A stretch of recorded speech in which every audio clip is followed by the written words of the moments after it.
మాజీ ఎమ్మెల్యే కంకాటి శ్రీదేవమ్మ మాట్లాడుతూ భవిష్యత్తు వైఎస్ కాంగ్రెస్ పార్టీదేనని కర్నూలు ధర్నా చౌక్ లో పార్టీ ఆవిర్భావ వేడుకల్లో ఈ సందర్భంగా మాట్లాడుతూ ఉద్యోగాల కల్పన లేకుండా నిరుద్యోగ భృతి ఇవ్వకుండా యువతను ఫీజు రీయింబర్స్మెంట్ విద్యా దీవెన వసతి దీవెన బకాయిలు చెల్లించకుండా వైద్య విద్యను ప్రైవేటీకరిస్తూ విద్యార్థులను నిలువున కూటమి ప్రభుత్వం మోసగించిందని తెలిపారు.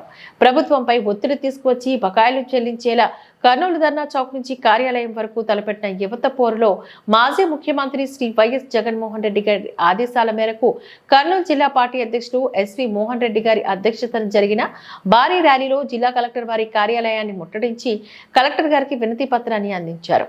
ఈ కార్యక్రమంలో మంత్రాలయం ఆలూరు ఎమ్మెల్యేలు బాలనాగిరెడ్డి, నిరూపాక్షి, మాజీ ఎమ్మెల్యేలు సాయి ప్రసాద్ రెడ్డి, మాజీ ఎంపీ బుట్టా రేణుకమ్మ, కోడుమూరు సమన్వయకర్త డాక్టర్ శ్రీ ఆదిమూలపు సతీష్, రాష్ట్ర పార్టీ నాయకులు, విద్యార్థులు, విద్యార్థుల తల్లిదండ్రులు, అనుబంధ సంఘాల జిల్లా అధ్యక్షులు, జిల్లా పార్టీ నాయకులు, ఎంపీలు, జెడ్పీటీసీలు, సర్పంచ్లు, ఎంపీటీసీలు, మండల నాయకులు తదితరులు పాల్గొన్నారు.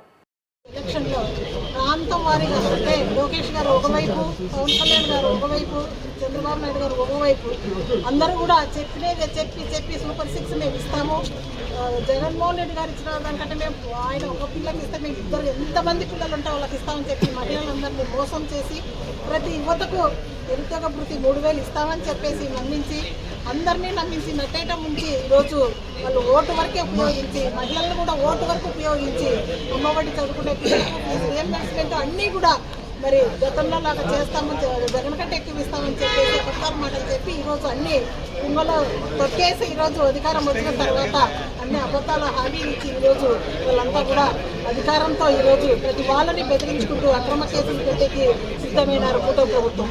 ఈరోజు మేము అడుగుతున్నాం, సుమారుగా దాదాపుగా సంవత్సరం రావస్తుంది, ఏ ఒక్కటి కూడా అన్నదాత సుదీర్ఘ కింద 20,000 ఎక్కడ కూటమి వాళ్ళని నిలదీస్తున్నాం. ఈరోజు ఫీజు రీయింబర్స్మెంట్ లేక ప్రతి తల్లిదండ్రులు అల్లాడిపోతున్న పరిస్థితి ఈరోజు చూస్తున్నాం.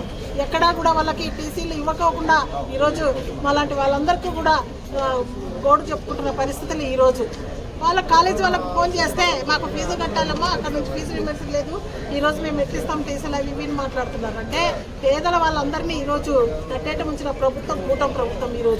ఈరోజు ఇవే కాక ఇంకా చాలామంది తల్లులు కూడా ఉంచిన ప్రభుత్వం కూటమి ప్రభుత్వం. ఈరోజు చేతగానివి అలివి కానివన్నీ కూడా చెప్పి ఈరోజు మరి బడ్జెట్లో కూడా ఎక్కడ నిరుద్యోగ వృత్తి ఎక్కడా లేదు, ఉచిత బస్సు మహిళలకు ఎక్కడా కూడా ఉచిత బస్సు సౌకర్యము లేదు, ఎక్కడా కూడా సిలిండర్ల ప్రసక్తి మరి వాళ్ళు ఇచ్చినటువన్నీ కూడా బడ్జెట్లో అరకొరని ఎలాగ మీరు చెప్పినటువంటి హామీలు నెరవేరుస్తారని మేము అన్నీ కూడా అడుగుతున్నాం ఈరోజు. కాబట్టి వీటికి ఏవైతే సూపర్ 6 చెప్పారో అవన్నీ కూడా ఖచ్చితంగా నెరవేర్చే వరకు పేదలకి మేమంతా కూడా వైఎస్ఆర్సీపీ తరఫున అందరం అండగా ఉంటాం.